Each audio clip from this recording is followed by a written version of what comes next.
महिला सशक्तिकरण को लेकर शोरमपुर पहुंचा जागरूकता वाहन। महिलाओं को योजनाओं की दी गई जानकारी।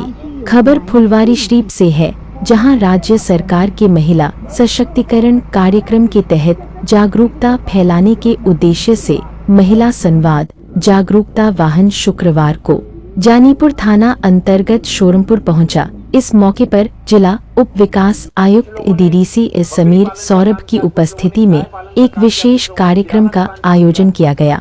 कार्यक्रम में जीविका दीदियों के साथ साथ बड़ी संख्या में आम महिलाओं की भागीदारी देखने को मिली। डीडीसी समीर सौरभ ने महिलाओं को सरकार द्वारा चलाई जा रही विभिन्न कल्याणकारी योजनाओं की जानकारी दी। उन्होंने बताया कि कैसे महिलाएं इन योजनाओं का लाभ उठा सकती हैं और आत्मनिर्भर बन सकती हैं। इस अवसर पर उन महिलाओं की भी समस्याएं सुनी गईं जो अभी तक इन योजनाओं से वंचित हैं। डीडीसी ने आश्वासन दिया कि उनकी समस्याओं को संबंधित विभागों तक पहुंचाया जाएगा और समाधान के लिए आवश्यक कदम उठाए जाएंगे। यह अभियान ग्रामीण क्षेत्रों में महिलाओं को जागरूक कर उन्हें मुख्यधारा से जोड़ने की दिशा में एक सराहनीय पहल मानी जा रही है। कार्यक्रम था और क्या उद्देश्य था? यहाँ सोरमपुर के मुर्गियाचक में हम लोग आज यहाँ पर महिला संवाद का आयोजन कर रहे थे।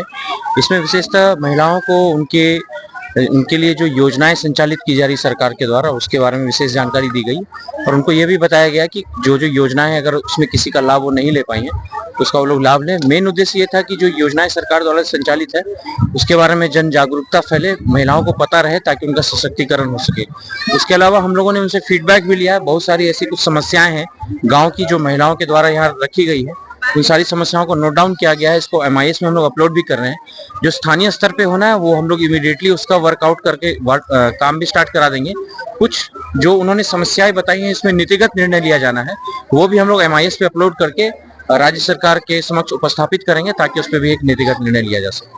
जो समस्या इन्होंने बताया है वो कितने दिनों में निराकरण? वो जो नीतिगत निर्णय वाला समस्या है वो तो बिहार सरकार के माध्यम से फिर उस पर एक निर्णय लिया जाएगा, वो पूरे राज्य के लिए एप्लीकेबल होगा। लेकिन जो छोटी मोटी समस्याएं जैसे इन्होंने सामुदायिक केंद्र का एक मांग किया है या वाटर सप्लाई का इन्होंने मांगा या नली गली का मांगा है तो उसका एस्टिमेट वगैरह या जो प्रोसेस होता है वो इमीडिएटली हम लोग उसमें स्टार्ट कर देंगे। एक चीज सामने आया कि जो सरकार की योजनाएं हैं उससे कुछ लोग लाभान्वित भी हुए हैं, उन्होंने अपनी बातें रखी, तो क्या क्या खास उसमें आया सामने? खास करके अभी जो सबसे अच्छा चीज हम लोगों को लगा कि एक यहाँ एक बालिका आई थी, वो अभी वो PhD कर रही है। उन्होंने बताया था कि मुख्यमंत्री कन्या उत्थान योजना के अंतर्गत जब उन्होंने ग्रेजुएशन किया या जब उन्होंने मैट्रिकुलेशन किया था या इंटरमीडिएट किया था तो उस समय उनको जो राशि की लाभ मिली उससे फिर उनको प्रोत्साहन मिला और उन्होंने आगे अपनी पढ़ाई कंटिन्यू की। एक हमारे बीच में यहाँ पे एक बालिका उपस्थित थी, उन्होंने स्टूडेंट क्रेडिट कार्ड योजना का लाभ लिया और अभी चाणक्य लॉ यूनिवर्सिटी में वो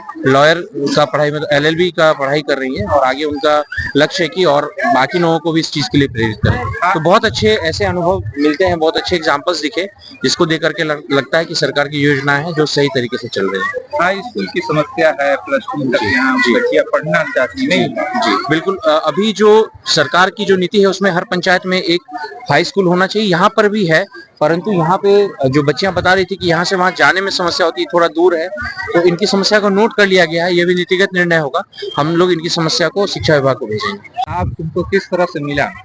हमको कन्या उत्थान योजना के अंतर्गत लाभ मिला है। क्या क्या?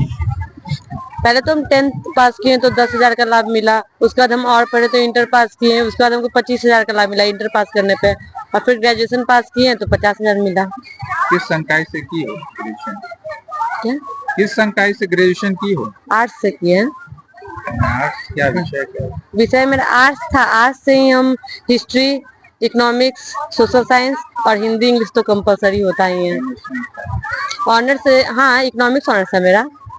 उसमें हम सब्सिडी और इकोनॉमिक्स ऑनर्स दोनों जोड़कर बता दिए। 2021 से 24 में मेरा ग्रेजुएशन हुआ है कंप्लीट। 16 से 18 में मेरा हुआ था इंटर। बीच में मेरा पढ़ाई रुक गया था क्योंकि उसका जब मेरा पैसा है ना इंटर का, उसके बाद हम ग्रेजुएशन किए हैं। जानीपुर मुर्गिया। क्या नाम है? शिल्पा कुमारी।